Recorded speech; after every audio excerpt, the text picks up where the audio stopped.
Mike Stewart goes by the nickname No Joke, and as many opponents have found out against his regional favorite, he doesn't stray from that title.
The blue corner, wearing the white trunks with the multicolored trim. He weighed in at an even 141 pounds. So this young pugilist has 16 wins, no losses, 1 draw, with 6 knockouts. He is the native of Columbia, Tennessee. And now, making his home in Newcastle, Delaware. Ladies and gentlemen, here he is, Michael No Joke Stewart. Yo, what's going on, America and the rest of the world? Xander J. Hobson here, comedian, director, and producer of boxing documentaries and troll to those who need trolling. So I found myself on my next boxing documentary, okay? And I'm not sure how I choose what documentary I'm gonna do. Often enough, it's like I throw a dart up on the wall and wherever it lands, that's who I do a documentary on. So today, I'm doing a documentary on Mike No Joke Stewart. Now, I've become familiar with this man years ago by way of my good friend and brother, Brian Sonny Harkins, a guy who I served in the Air Force with. And guess what? Bada bing, bada boom, we're doing a documentary on Mike Stewart. Champ, where you got me at, man? I mean, what you tell me to come meet you at this place is looking like the Civil War. Champ, where is this place at? Let's go. This is old Newcastle, the founding city of Delaware, one of the first cities in America other than Philadelphia. William Penn, that's his statue behind you. That's William Penn's statue. He was one of the first people that ended up in America. This is where they stopped at. They went to Philadelphia, and this is the beginning of America right here in this little town. Champ, listen, man, that was a great piece of history. I appreciate it. I'm sure that our audience learned something, Champ. But we came to do the history on you, sir. How did you come to be a prize fighter? What made you lace up the gloves, Champ? I mean, did somebody chase you home from school? Did you have the kind of dad like I had that said, hey, no, you're going to have to be able to take care of yourself? Champ, what made you put them gloves on, man? Let's go, Champ. So you know, I'm a direct descendant of the guy who started the Civil War. He was a super fighter, John Brown. Through my grandmother, I'm related to him about 4 times. But my grandfather, he was a fighter. He had ended up getting in some trouble when my dad was very first born and went away. So I always knew about boxing because, you know, my grandpa was a boxer. A guy named Willie Rice in Elkton, Maryland took me to a guy named Con Shanahan, who was a fighter that used to train up Joe Frazier's. So he took me there. I think I was about 11 or 12, and he started me boxing.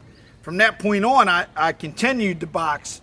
I'd end up getting in some trouble as a teenager and you know, getting sent away to some reformatory schools. But when I came out, I got back up with my grandfather up here, and he took me to Joe Tiberi's gym in Delaware City. Hold on, wait, stop. Stop right there, sir. Okay. When you say Joe Tiberi, yes, are you talking about the same Tiberi's, the fighting Tiberi's, the one Dave Tiberi, who fought James Toney, and he should have been the world middleweight champion of the world, sir. Are these the Tiberis that you're talking about? These are exact same Tiberis. Joe was the first fighter in the family, and Joe not only had a good amateur career, but he also had a good trainer career. He had a brother, Mario Tiberi, who was a little bit younger than him, super tough fighter. Then came Dave. He had his brother, Nicky, that was a matchmaker. He made a lot of my matches coming up as a professional.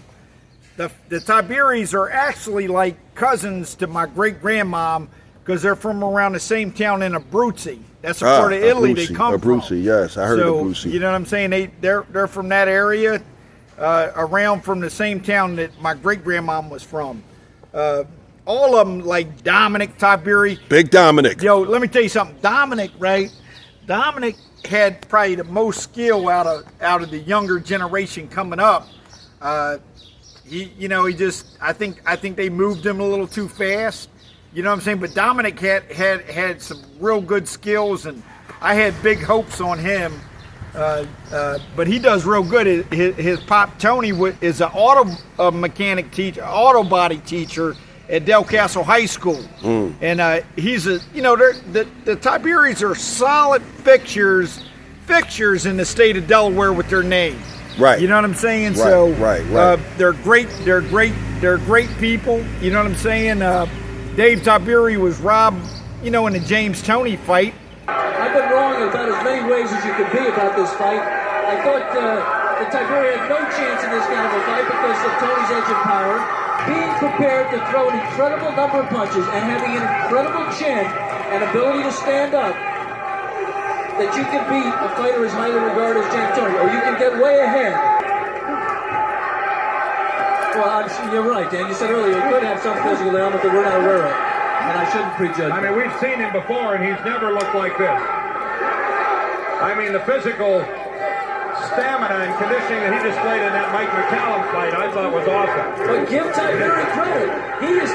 He is creating a pace here that just is not allowing Tony the time to rest that he's had in other fights. And the fans continue to chant TNT Tiberi. Tony being back on the ropes.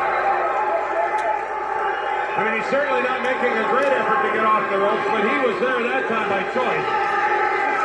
Sometimes a young fighter just thinks that when he's got power, he can totally rely on that one-punch power to bail him out of anything. And James Toney has certainly gambled his title and his reputation and a lot of his future, his immediate future, on that bet. And right now, he's losing that bet badly. Opening seconds of the 8th round. There's Dave Tiberi on the left, James Toney on the right.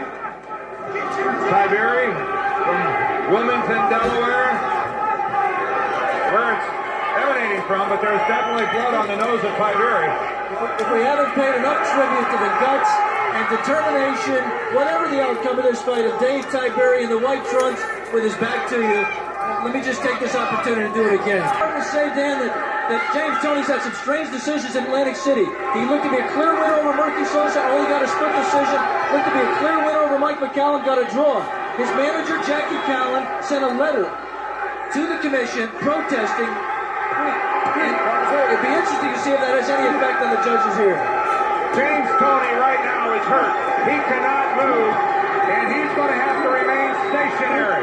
30 seconds here left in the 12th round. The crowd, the Dave Tiberi crowd here, coming from nearby Delaware, is on their feet. Approaching 15 seconds. Dave Tiberi in the white trunks appears to have wrested away the championship from James Toney. It'll go to a decision here in Atlantic City. I said at the top that he didn't have a chance because of the power.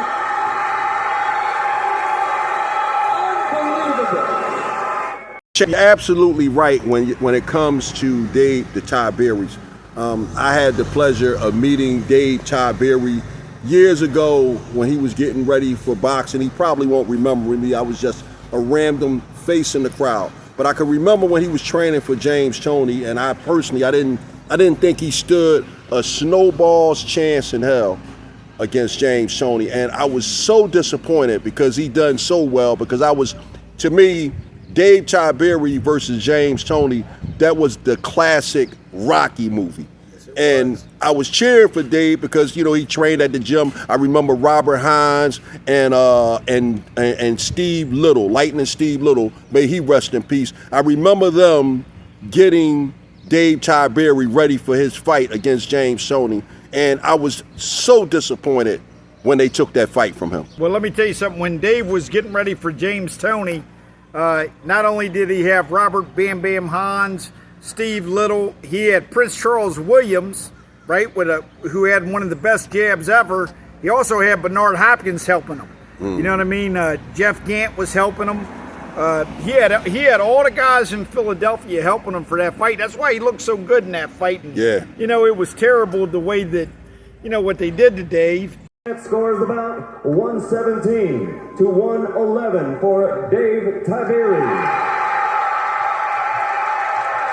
Bill Lurch scores about 115 to 112 for James Toney. Frank Garcia scores about 115 to 111 for the winner by split decision and still IBF middleweight champion of the world, James Lights Out Toney. We'll be back here in Atlantic City. Alex is in the ring and we'll have interviews with an incredible decision. You know, I remember watching that fight as a kid and thinking, holy, how does that happen? Yeah. You know, But we're back in the ring, and after what has to be, in my opinion, one of the most disgusting decisions I've seen. James, first of all, what was did you, in your wildest dreams, did you think you won that fight, James, honestly? Yeah, I did. I'm serious. You know, I don't know what the hell you was looking at. All you guys out there, y'all some fools. Because if you look at the shots, I was blocking most of the shots on my arms and shoulders. And I was here y'all looking at, once again, y'all incompetent analysts and judges out there. You know, I'm tired of all that bullshit y'all out there doing, trying to degrade me and shit. I'm a world champion. You know, Dave Tiberi, I took my hat off to him. He's a good fighter. You know, he deserves to be in the top 10. And I fought, this is my last fight as a middleweight. I'm no longer middleweight, I'm moving to super middleweight. I had trouble making weight. I've been starving for 2 weeks. And now this is it. I got to cut you loose. We have very little time. I got to get a reaction from Dave Tiberi. I thought it was a great fight. James is a tough fighter. I thought I pulled it out. I did my best. A lot of hard work for over 2 months with up in Split Rock Lodge and also Champs Gym with Bernard Hopkins, Prince Charles. I did everything I could to be a world champion. And I agree with you. I felt like I was deprived. Thanks, David. You were, in my opinion. Let's go back to Dan Dierdorf at ringside.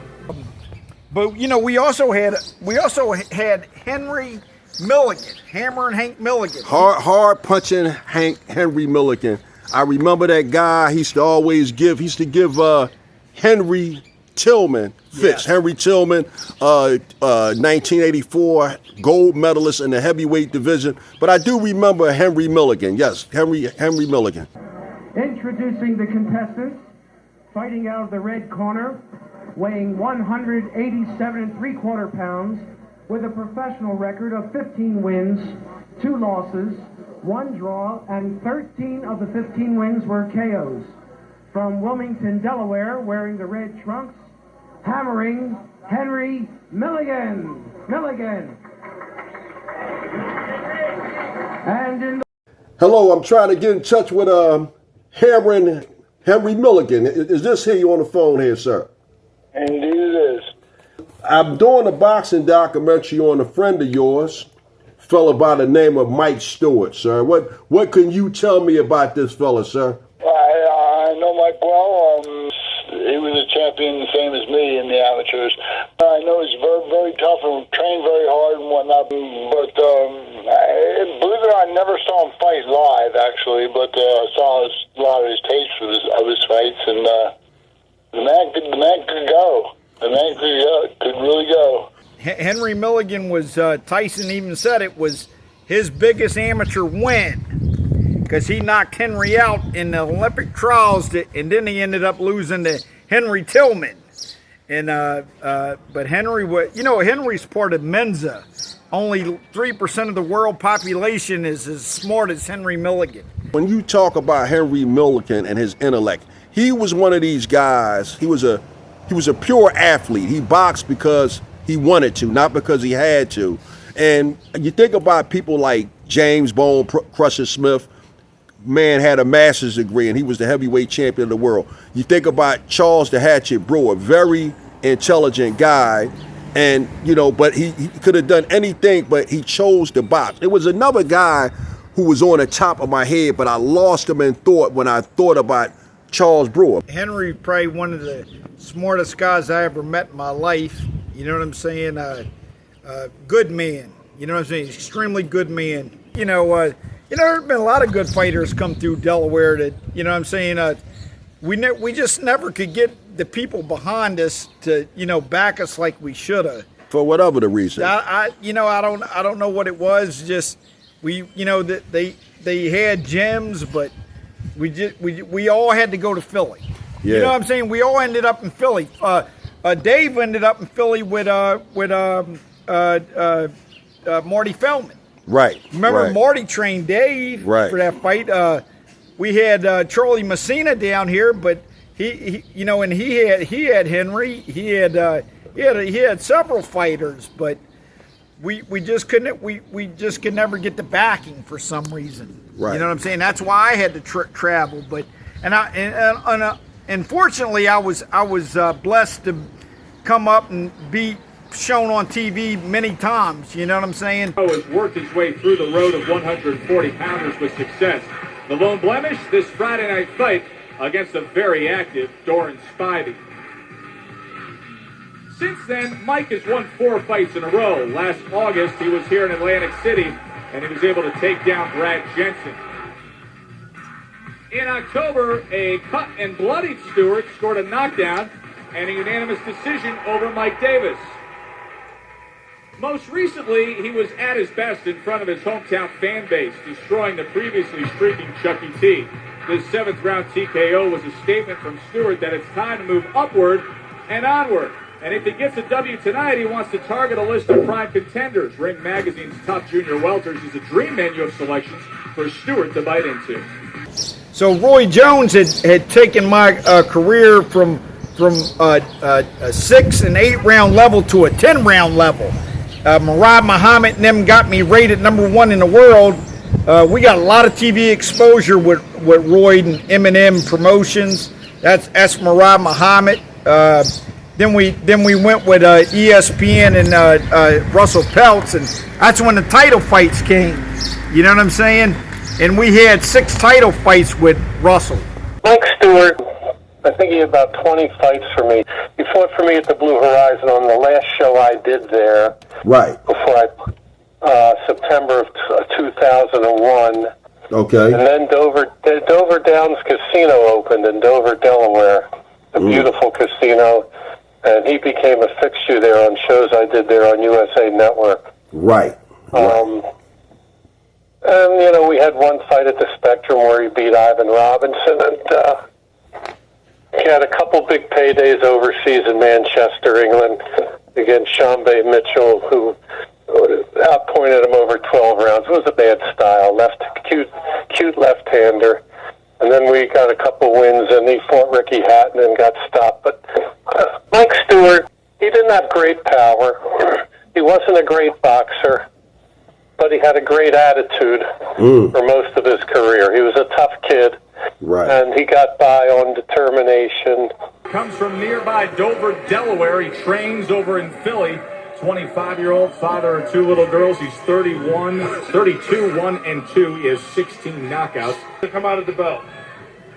Randy Newman, the referee, scheduled for 12. Teddy, Mike Stewart told us, he said, I'm going to put pressure on him. He says, beating a world champ is great, and I need that trophy in my trophy case. All night long. Round number 3 comes up with the right hand. All night long, the right hand was working for him. Being set up by the jab. Now, someone's going to say, well, that jab didn't land. I want to fight Arturo Gatti. I mean, he knocked him out in 4, I knocked him out in 3. But, if we can't get him, Jesse James Leha, maybe Spadaford if he comes up. I mean, Daddy, you know the fight game. What do you think? Hey, listen, Arturo, I love Arturo, love Mickey Ward, love all those guys. You've been in the same position that this kid's been in. Give him a shot. Somebody give him a shot. One of you guys out there, give him a shot. He's earned it. He beat a former world champion. He wants to show his wares. He makes pleasing fights. Yeah, give him a shot. At this time, we present the first of our world title attractions. This bout also made possible by Gary Shaw Productions, and it is sanctioned by the International Boxing Federation, the President, Marion Muhammad, Supervisor Lindsay Tucker, along with the British Boxing Board of Control. The steward in charge is Dennis Lofton. Introducing to you at this time our third man of the ring, the referee in charge of this bout, Ian John Lewis. All right, fans, here we go. 12 rounds of boxing for the interim IBF Junior Welterweight Championship of the World. Introducing to you first the challenger. He is on my left, fighting out of the red corner, entering the ring wearing white trunks with orange trim and hailing from Newcastle, Delaware in the United States. He weighed in at 9 stone, 13 1/2 pounds, or 139 1/2 U.S. pounds. His outstanding record includes 35 wins, 1 defeat, 2 draws, with 19 wins coming by way of knockout. Ladies and gentlemen, please welcome the United States Boxing Association champion, currently ranked number 3 junior welterweight in the world by the IBF, introducing the challenger, Michael No Joke Stewart.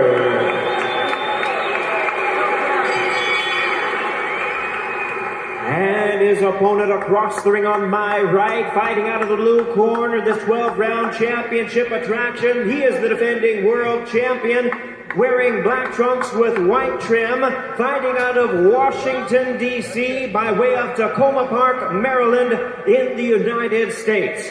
His weight, 9 stone, 13 pounds, or 139 U.S. pounds. His record stands at 53 wins, 3 losses, with 30 wins coming by way of knockout. Ladies and gentlemen, please welcome the 2-time 140-pound world champion. Here is the current interim IBF junior lightweight champion of the world, known as the Little Big Man, introducing Shambe Mitchell. Introducing to you firstly, fighting out of the red corner, wearing the orange coloured shorts trimmed with black. At the weigh-in yesterday, he scaled 9 stones, 13 3/4 pounds. His excellent record this evening reads 40 contests, 36 wins. 20 of those wins coming by way of knockout, only 2 defeats and 2 draws. He comes to the ring as the former USBA champion. He is the challenger this evening, presenting from Newcastle, Delaware in the USA, Mike No Joke Stewart. And opposing him, boxing out of the blue corner, wearing his now familiar silver, light blue, black and white coloured shorts. At yesterday's weigh-in, he also scaled 9 stones, 13 3/4 pounds. He has a proud, undefeated record consisting of 36 contests, 36 wins. 26 of those wins coming by way of knockout, tonight making the 14th defense of his title, presenting the WBU's light welterweight champion of the world from Manchester, Ricky the Hitman Hatton. You know, we had made some money with Shambe Mitchell. I came home and bought Lisa a brand new Jaguar. Oh, shit. Right? You know, so, you know, we had some money, and we had a fight in between. So we had made some money that year. Then when I fought Hatton, I bought her another Jaguar. Oh, shit, man. What's with all the Jaguars? I had an X-Type. Right. Then I bought an XS-Type, one of the big ones, 4-door. Right. White one, bad boy. You know what I mean? We was grinding. Hey, X, we was grinding like bad brakes. You know what I mean? We was grinding like bad brakes. Nice. You know what I'm saying? So by Shambe Mitchell. Here's where Stewart was able to land. He landed a left hook just before this. And look at the body shot by Stewart. A lot of grit to stay in there at the moment. Just get a little bit too close. He's smothering his one walk. He just wants this little half. So, you know, I mean, look, we got rated #1 in the world with Russell Phelps. And then we ended up on the show The Contender.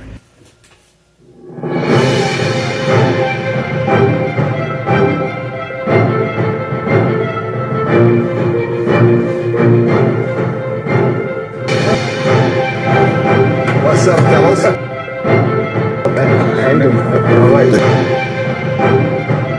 Ray invited us to come over to his house. You know what I'm saying? Look, I fought Sean B. Mitchell in 2004, fought Ricky Hatton in 2004. Queen. Wait a minute, champ. You fought for 2 titles in the same year. Yeah, fought three times that year within like an 8-month period. Right. But look, you can look up Eddie Ross's record. He fought twice in the same night. Wow. He knocked the guy out in the first round. The other guy fell out. The promoter said, "Hey, look, you just had a 1-round fight. You want another one?" He won another knockout. Wow. One knockout, two knockouts in one night. Well, champ, so you can't complain about fighting 3 times a year. That's how it was done back in the old days, champ. These guys in the old days, champ, they fought once a week in some cases. Yeah. But look, 2005, I had one fight. I had started my own construction company. But look, in 2004, Stallone called us and said, Sly called us and said, "Look, we want you to be on The Contender." I flew out to California, right? And while I'm in California, Russell and them called me and said, "Hatton wants you. You got to fight with Hatton." And they said, "Look, the money's waiting." Oh yeah, you gotta go I'm get out, the money, dog. Yeah. Shit, you know what I mean? I was already thinking another Jaguar. You know what I'm saying? So I was out. So I left out of California and came back home. Then Sylvester Stallone called me back in 2005 and said, "We're doing season 2. We want you on." And I ended up there.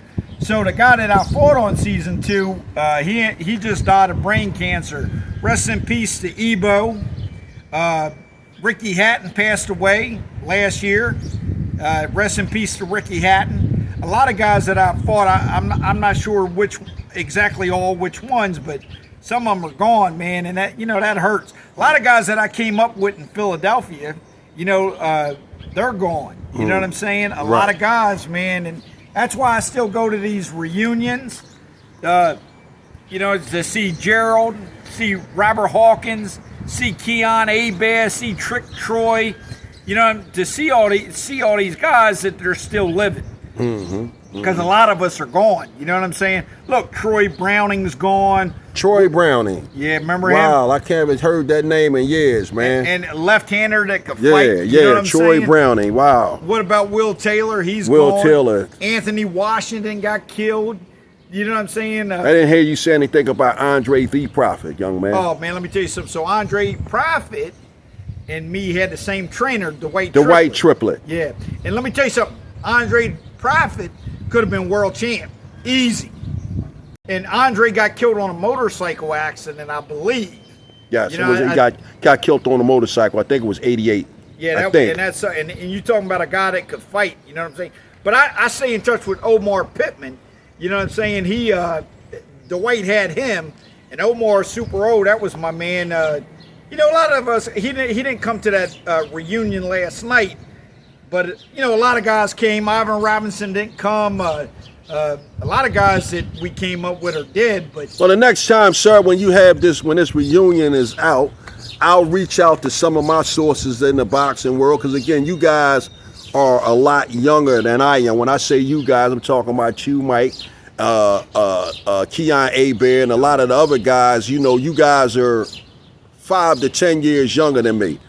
So, I stepped away from boxing, but I know a lot of guys that would appreciate that. What's up, man? How you doing? All right, you doing? What's up, man?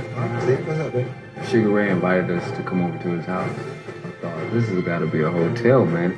So this is it, man. Man, it's nice. Lovely. This is what I did with these. Wow. Every stone is a punch. So there's a lot of punches, man. Yeah. My American dream is to make the best life that I possibly can for my family, without struggle, without having to worry. Well, you know what? You guys are pretty close to your dreams now, huh? Let's go in the back. Come on.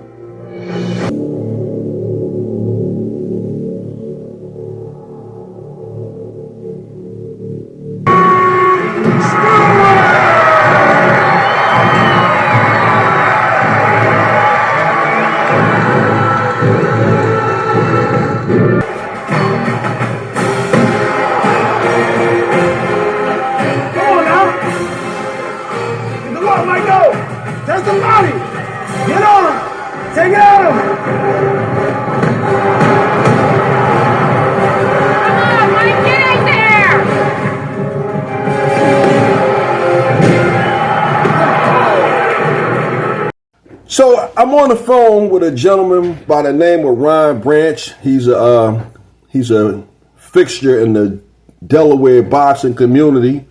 Says he's a friend of Michael No Joke Stewart.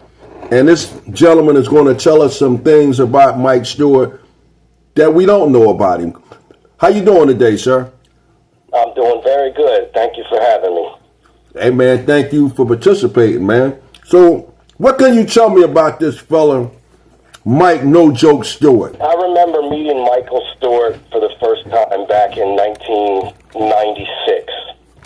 And Mike Stewart fought on a promotion that my dad had at a local high school here. And that's where I got my first glimpse of Michael Stewart. At that time, he was very raw, still unpolished, but had the heart of a lion. Oh, That's wow. undeniable. Yes, he was very tough. He had no quit in him at all. Nice. But like I said, you could see the things that you couldn't teach were there. Nice. Being from Delaware, we get behind our guys here because we're a small state. And there were certain fixtures that carried the sport of boxing in Delaware throughout the decades. But once the 90s ushered in, it was Michael Stewart spearheading the charge. Nice. He was the only thing that he had a whole town, a whole state riding on his shoulders. And he started building momentum. He started getting a snowball effect. A lot of people don't realize, because Michael Stewart's amateur records have been lost, but he's a Philadelphia Diamond Belt amateur champion. Oh, wow. Nice. Nice. Yes, and as you know, the Diamond Belt doesn't really exist anymore. It morphed into an AAU title. Right. So he has a prestigious amateur championship that gets unnoticed because he had such a decorated pro career. I want to talk about when it got started, your amateur career, sir. You had a pretty good amateur career before you got into the pros. So let's talk about your career as an amateur boxer. Well, so when I was amateur, we lived in Delaware, right? We could go to Maryland, PA, or Jersey, just like that. So Joe Tiberi was in cahoots with all the promoters. You know what I'm saying? So we got to fight a lot, man. I mean, we might fight on a Monday, Wednesday, and Friday. You know what I'm saying? So, and Joe kept us busy. He got me to the Golden Gloves, right? And I won the Golden Gloves against Anthony Washington. He ended up getting killed about 10 years ago. Good kid though, from Philadelphia. We used to fight over Jersey all the time. Baltimore, we used to fight down Baltimore a lot. Aberdeen, I fought down there a few times because they got the Air Force base down there. So Army base, sir. The Army base, sir. Army base, sir. I'm sorry. Straighten it out. Yeah, Straighten it out, sir. Yeah, Army base. They got the Army base down there, and they used to put on a lot of fights down there in the facility that they have. It's called the Aberdeen Proving Ground, sir. Proving Ground, that's right. There you go. My grandmother used to work there when she was about 20 years old. So, this is the hotbed for boxing. It used to be. No, you're absolutely correct. I don't know about the amateurs anymore because I turned pro 30 years ago this year in June. 30 years ago this year in June. I was 18 years old. Now, real quick, sir, how many amateur fights did you have, and what was your record, if you remember those, sir? Well, so I had about 50-something amateur fights. My amateur record, I think, was sort of like my pro record. I was 48, 8-4 as a professional. That was 60 fights. My amateur fights might have been 40 and 10, something like that.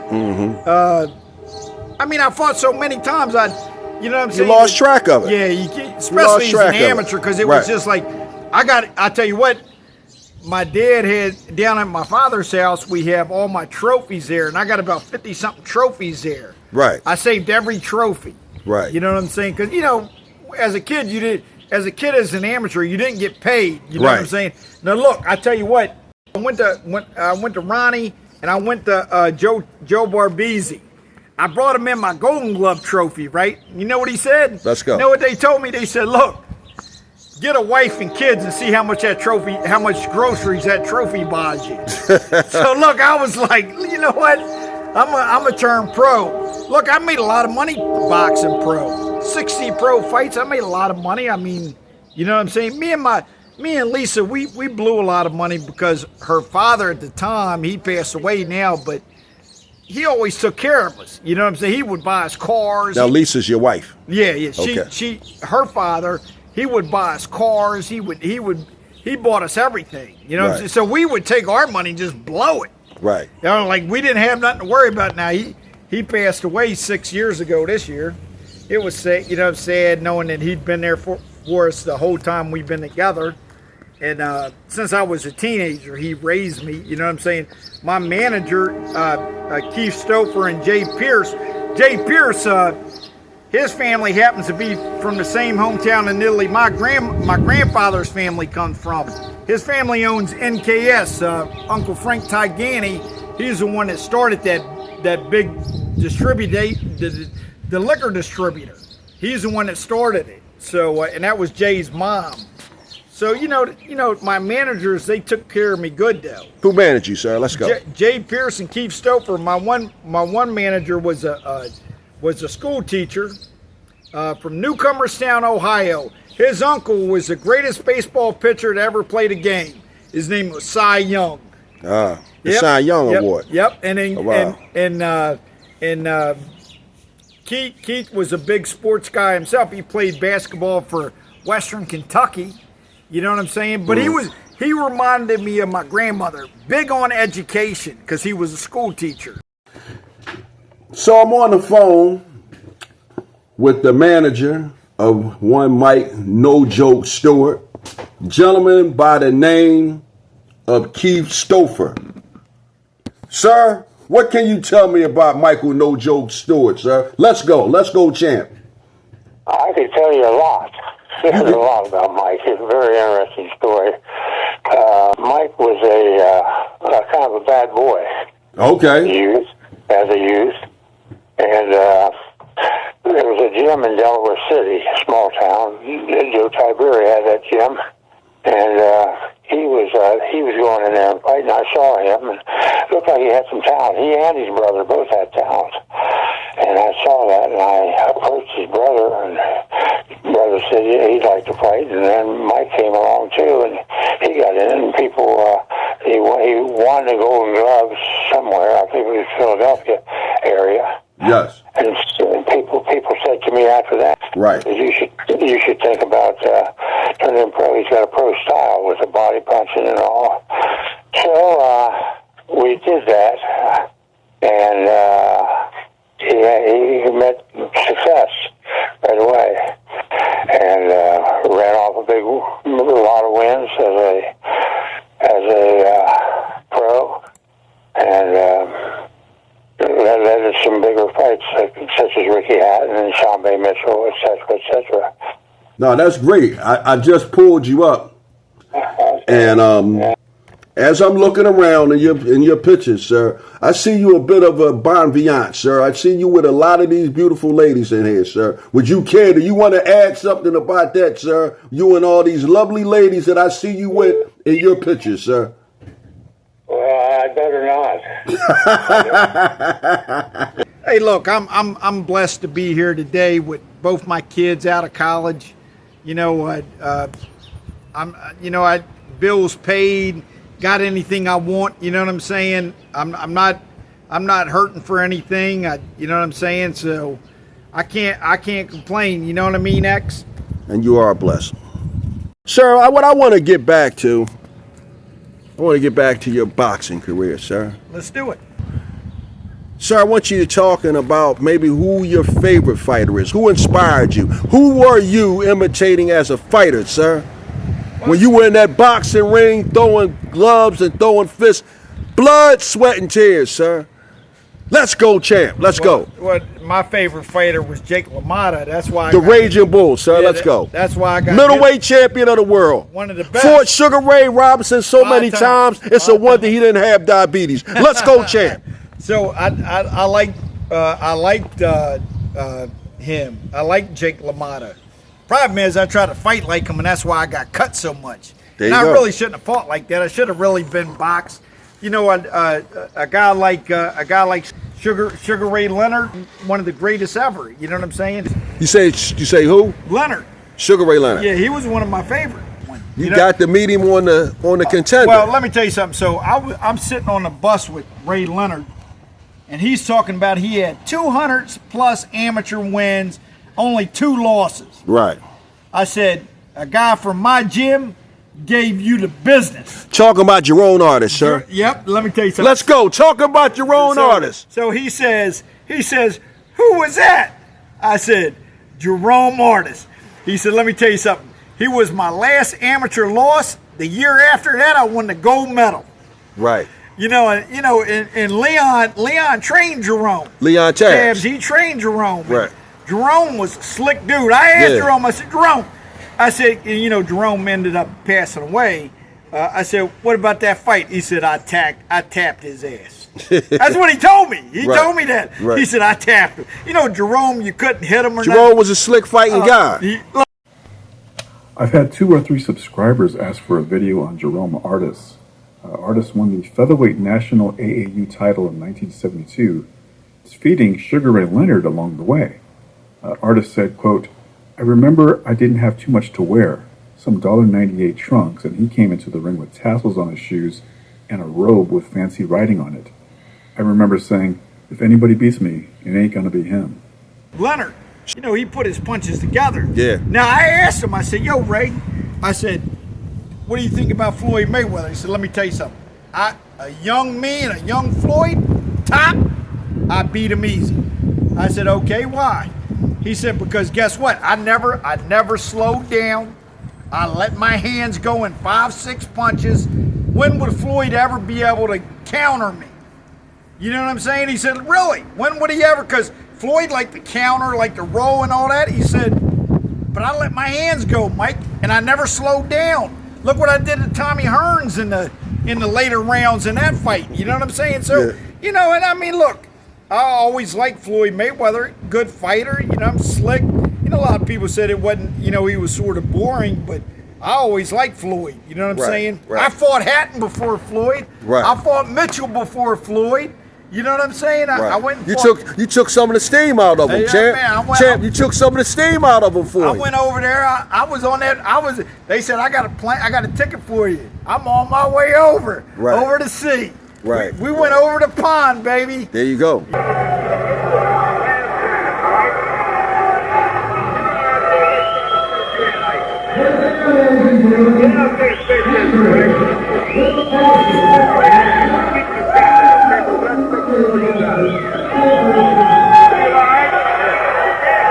Martinez made a tactical error. Bounced up and down to set himself. Stewart jumped right on him, caught him. There was nothing he could do. Got hit with 3 quick punches. Very smart move by Stewart. Champ, one thing about you, I'm calling you champ because you did win an amateur championship, but you actually held the United States Boxing. Oh yeah, that's right. What's that? USBA. United States Boxing Association championship. You have a championship belt as a pro. I don't have a championship belt. I barely have a belt to hold up my pants. But you, sir, you were a boxing champion, sir. So let's go, champ. Tell me about winning the championship. How do you feel? How did you feel about winning the championship? Let's go, champ. So March 21st, 2003, I'm rated number 1 in the U.S. Right? I ended up getting rated number 1 in the world, but at that point I was rated number 1 in the U.S. Chucky T. Let's go, champ. Man, Chucky T. That's your guy. So we were training for me to fight Teron Millette. He was former world champion, but he pulled out. So now I fought Chucky T. You know what I'm saying? Right. I won that fight. Chucky, I've known Chucky for a long time. In the amateurs, he fought everybody. You know what I'm saying? Chucky never ducked nobody. Chucky was a hell of a fighter. He had Billy Briscoe. He had all them guys all them guys from down Front Street. He started with Angel. I don't know if you remember Angel. Angel Syndrome. Yeah. That was my guy. Yeah, Angel, he passed away. That was my guy. I love Angel. That's my guy, man. So, yeah. Like, and we known Angel for a long time. Let me hold on real quick. Angel was the first shit-talking Puerto Rican guy that I ever met. Oh, no that doubt. was my guy. Do you have any pictures of Angel? I can find them. That was my guy. That was my guy. Let's go, champ. So me and Angel was was training Chucky T. Yeah, he was training Chucky. Yeah. I mean, he trained Chucky for a while. Right. So then I ended up fighting after I won the title. I fought Teron Millette, former world champ. You know what I mean? We've known Teron a long time. He had knocked out Vince Phillips, who had just knocked out Kasazu. That's where he won the IBF from. And then he got beat by Zab Judah. But look, I remember Teron Millette, he knocked out Vernon Forrest cold in the amateurs. Wow. You can pull the video up and watch it. Wow. You know what I'm saying? He knocked, and if you watch the video Country Grammar with Nelly, that's Teron Millette holding the belt and the baby. Okay. In that video. Okay. And then we fought Ivan Robinson at the Spectrum. My guy. Look, and you know what? Ivan had taught me how to fight for years. Right. I'd been and that was at the tail end. He was coming at the end of his career, but he had a big name because of the Gotti wins and all the wins he had. I've known Ivan since I was young. I sparred with him a billion times, helping him get ready for fights. His opponent in the red corner, wearing the black trunks and the gold trim. He weighs in at 133 3/4 pounds. His professional record, 26 victories, 2 defeats, 10 wins coming by way of knockout. He is the pride of Philadelphia, Pennsylvania, introducing Ivan Mighty Robinson. 10 rounds. Yo, I'm on the phone with one Ivan Mighty Robinson. First and foremost, champ, congratulations on your induction in the New York State Boxing Hall of Fame. What's going on with you, champ? Oh, man, nothing. Just chilling, man. Just got back last night. Well, man, first of all, man, wait a minute before we even get any farther than that. Congratulations on the marriage, champ. No doubt. Thank you, baby. I appreciate it. There you go. That's what I'm talking about, man. I forgot to invite you to the wedding, man. It was just so crazy. No, don't worry. Listen, I forgot to invite you to my wedding, so we even. We even. So, listen, man. So, I'm doing this documentary on one Michael No Joke Stewart, a fella who speaks very highly of you. Let's go, champ. Let's hear about Mike No Joke Stewart. Let's go, champ. Man, Mikey, man, I love Mikey, man. He's a comical guy, very intelligent, you know what I'm saying? And he's just a hard worker, man, and it's crazy that you asking me to talk about this brother and this guy at the same time, enlightens a lot of people about what I've done with him and for him in his career. I never thought that I would be a guy that in this time in my career with this life that he would be talking about me, helping him the way that I did. But, no joke, Mikey Stewart was a good fighter, man. Man, we must have did about, I'm going to exaggerate a little bit here because I can do that. I'm going to say we did about 2,000 rounds in the gym of sparring each other. You know what, champ? Man, and it was crazy, man. I mean, at those days, I had to take Mikey to school. I had to teach him the art of boxing, teach him the sport, teach him how to be a good fighter. Because Mikey was the type of guy, man. He came in there, he gave you a lot of pressure. He didn't care nothing about you. He beat up on you. You know what I'm saying? He gave you that work, man. And I was just always, as you know me, Chuck, the boxer. I always boxed, kept my distance, kept him at a distance, taught him how to get up under the jabs and throw his left hooks and go to the body, man. He was a good dude, man. We must have sparred at least 3 or 4 days out the week for months, years. And then, winding down at the end of my career, I got that phone call, Mikey Stewart and Ivan Robinson. I never looked at it like we were friends or he want to fight me because he know I'm old or nothing like that. I didn't care. Right. Me and Mikey Ford, we went in there. and we fought. He got the best of it. And, you know, I tip my hats off to Mikey because at the end of the day, that's one guy I can say even though he beat me and he knew he beat me at the end of my career, I can still say that because I love him. Now, I can't say that about Oscar. I hate Oscar. Well, that's a different story when it comes to Oscar De La Hoya. Let me ask you a question, sir. What would you tell a young fighter getting in the game? Somebody, if it was his first day of boxing, and this guy, he was going to go on to do something big, maybe be a world champion. What would be the advice you would tell that young man? I would say man or woman, but I don't really condone women boxing. But what would you say to a young athlete that was getting ready to get into boxing? What would be your advice to that person, sir? You know what I would tell him? Stay right with the man upstairs. Okay. You feel what I'm saying? And look, I know that my man George Hansen would appreciate that. You mean Chicken George Hansen? Yeah. My old arch rival, Chicken George Hansen. Yeah, he would appreciate me saying that. Say just believe in the man upstairs, man. And I tell you a story. George would tell you different. Man, him fought in the amateurs. I beat that fight. You can't tell me that I did not win that fight.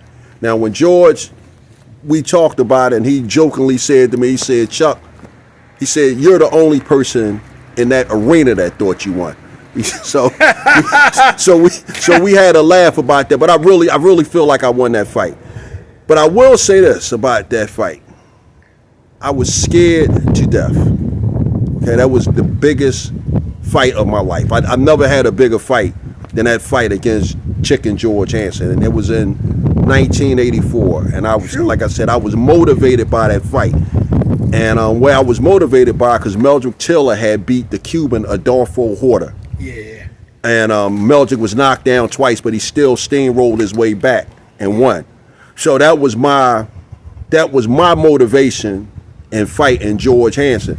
And, boxing, I don't think, man, you talked about it, because boxing does have a seedy side. Guys get cheated out of fights. Oh, yeah. And like I said, I felt as though I was cheated out of the Chicken George Hansen fight. Matter of fact, one of the reasons why Bucky and I was so fond of Bucky, because Bucky was one of the people who came up to me after the fight and said, yo, man, you beat him. You know what I mean? You beat him. And, my point is, that's what changed my trajectory in boxing, because it was like I couldn't handle being robbed, being robbed of a fight.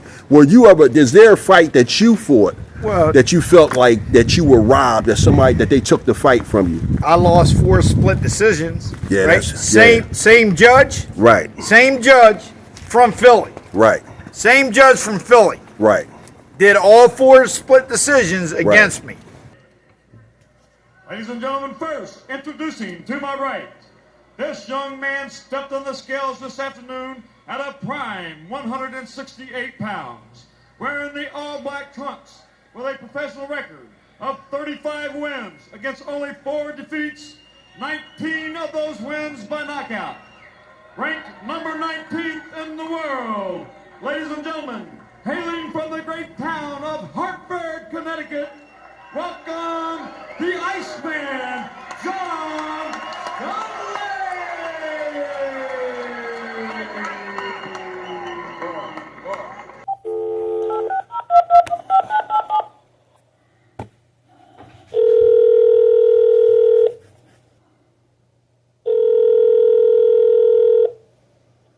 Hello?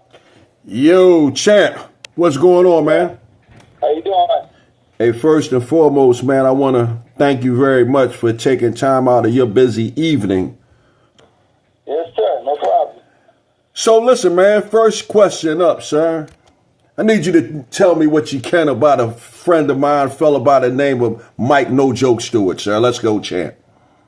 All right. Well, obviously, I saw him fight on TV, and we actually fought on the same card, as I recall, in 1993 at the Blue Horizon. And so, as a boxer myself, and now I was always a fan of boxing. So I know all the guys, I know who's in my era, and he was one of the guys. And, it was funny because,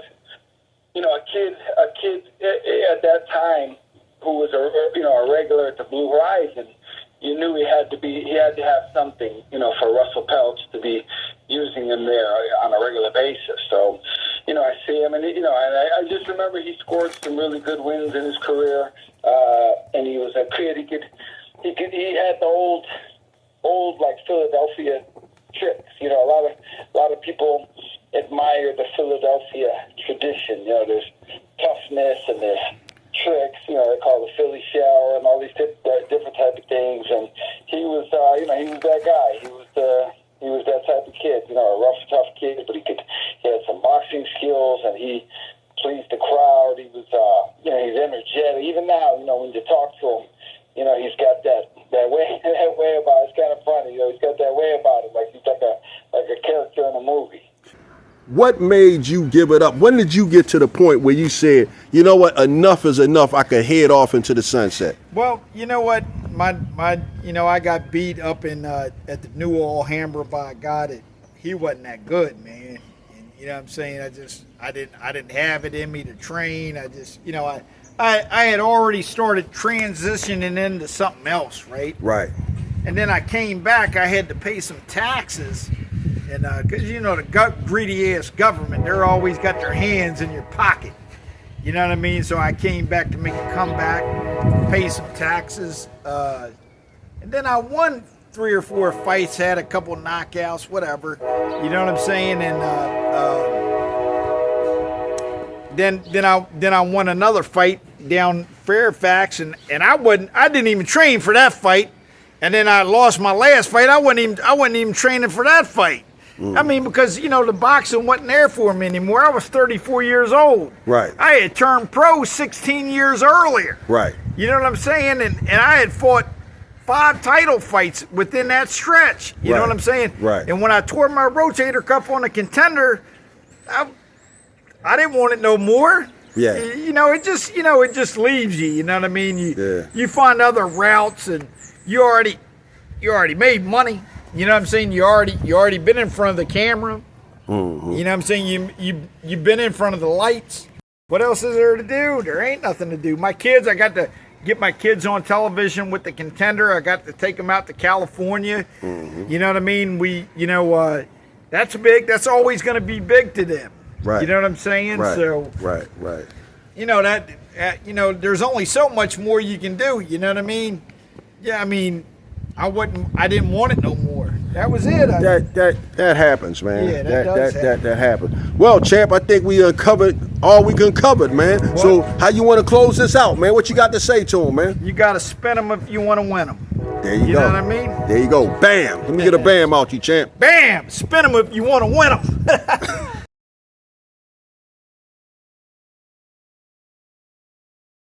Down there, because we had a good friend down there, one hell of a fighter named Wesley Monzone. Wesley Mozon, sir. You're not even saying his name right, sir. Look, Wesley Mozon, sir. Well, he worked my corner a lot. You know what I'm saying? And we talking about the same Wesley Mozon who was in the corner, a former 2-time world champion, the White Muhammad Qawi, a.k.a. the White Braxton. Let's go, champ. That's right. Lightweight contender, beat a world champion. I think it was Ike Williams or somebody. Wesley Mozon, sir. Yeah, Wesley beat How about you say the man's name right? Wesley Mozon. There you go. Beat Ike Williams, one of the greatest fighters ever. Lightweight champion, sir. And then he beat Bob Montgomery. Well, can I ask you a question? Go ahead. Why can't you say his name right, sir? Wesley Mozon. There you go. Let's go, champ. Look, in the gym. Let me just stop you right there, sir. A lot of guys might forget where they come from, and I just have to say this, sir. The great Bernard Hopkins didn't forget where he came from when he got money. The great Bernard Hopkins never got soft because he got a couple of dollars, sir. I just have to throw that out there, sir. Let me tell you something, and I respect Nord. The great Bernard, the great Bernard, sir. One of the top 2 greatest middleweights ever. There you go. I'd put him up there with Sugar Ray Robinson. There you go.